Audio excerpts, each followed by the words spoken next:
Hi, and welcome. I'm Susanna Crawford, GiveSmart's community manager, and this is a jam session, our quick conversations with fundraising professionals to share how they have successfully and creatively diversified their funds, all in hopes that you can do it as well. Today, we're here talking about virtual bingo, a hot topic.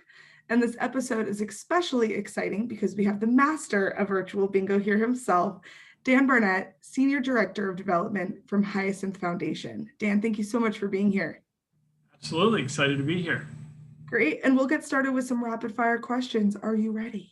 I am ready. Fire away. How many people does Hyacinth serve annually? So we are the largest HIV service provider and first founded service provider for those living with and at risk of HIV in the state of New Jersey. So we typically see about 1,200 individuals who are living with HIV and about an additional 15,000 individuals who are seeking testing, information, as well as counseling.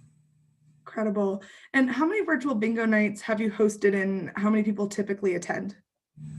We have now hosted 6. We have an additional 2 lined up and ready to go. We are really excited about those.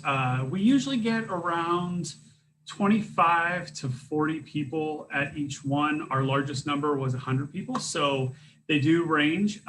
We do have a lot of families that play together as well. So it may be one household, but there may be 5 people there. Absolutely. And the last super rapid fire question is, what is your fundraising superpower? Yeah, so that's a tough one. I think it is my neuroses that allows me to not only focus in on making the event a success, but then tweaking it and figuring out how we change it for the next one to make it even bigger and better. Yes, and that's why we're glad to talk to you at this point in virtual bingo. So jumping right in here, first question, can you just break down how would you set up a virtual bingo night step by step?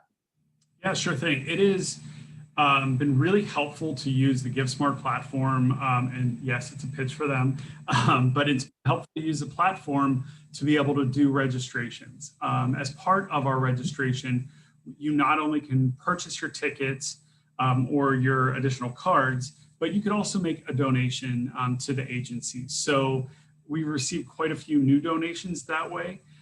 Once we have the registration set up, folks get an email from us letting us know they are confirmed and to expect additional information closer to the date of the event. That's when we send our Zoom link out as well as their bingo cards. We individualize the bingo cards to make sure that they know they're getting a new and special card for each game. Fantastic. And I know you do 6 rounds, right? And tell us why 6 rounds? What makes them different or unique? Sure. So we do 6 rounds, and there are some rounds that are specialty bingos, some rounds that are standard bingos. So on the screen, you could see the H. So for Hyacinth as well as harmonica. So you have to get all of the bingo squares within that H to actually call bingo. And we try to keep it fun, keep it light. As part of the bingo, if we have multiple winners, we do a dance off and we use some of the Zoom tools to create a poll. But we try to keep it as fun as possible. And we do 6 to maximize people's opportunities to win prizes. We also do usually a theme for each one.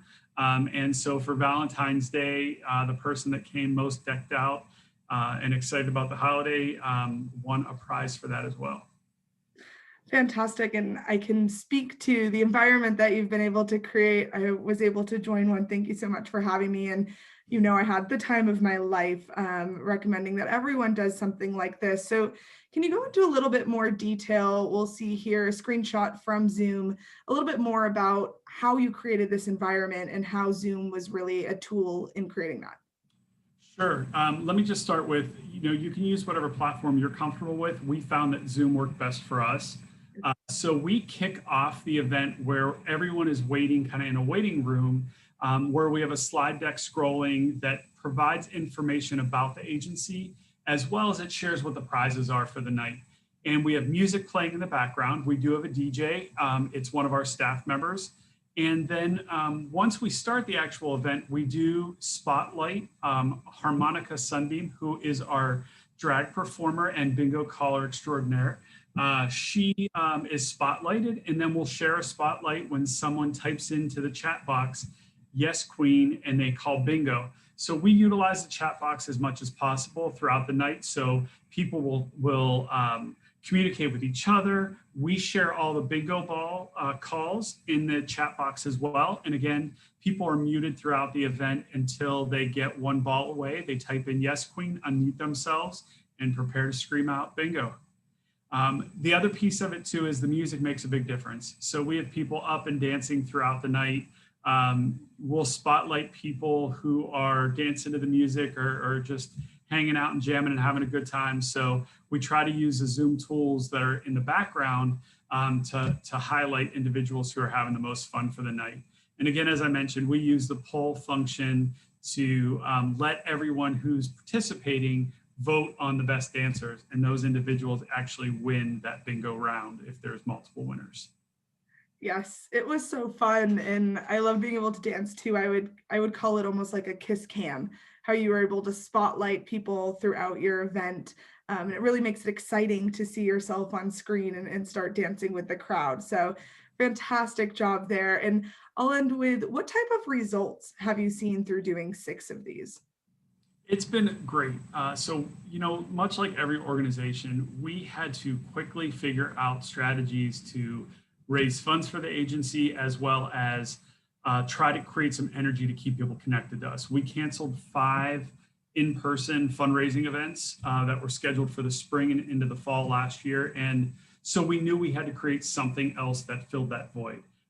So with bingo, it's been great. We have not only brought in many new donors, many new people engaged to the agency who had no idea who we were or what we did, but we've also brought in younger families who that wasn't necessarily always our target audience for our events in the past. So it's really provided us with a great opportunity to connect with a completely new population and share who we are, the work that we're doing in the state.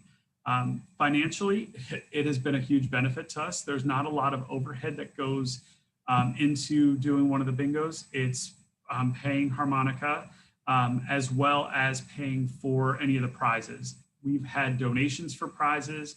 We've had sponsors for events, but that's really where the main finances come into play. The rest of it then just benefits the agency. So we have been able to raise over $15,000 thus far. It's a great amount. It's not a huge amount, but when it's 2 hours on a Friday evening, that's not bad. So again, we have 2 more coming up, and we've done 6 of them. So we're going to keep plugging along and chipping away at raising funds. Fantastic. And thanks so much, Dan, for sharing with that. I encourage anyone listening to find Hyacinth and join in a bingo here. It's a great time and supporting a great cause. And that will wrap us up for today. Dan, thank you so much for joining us. And thank you for listening. To connect with stellar fundraisers like Dan, find more resources like this, register for the GiveSmart community at the link here. And we look forward to seeing you there. Thanks so much.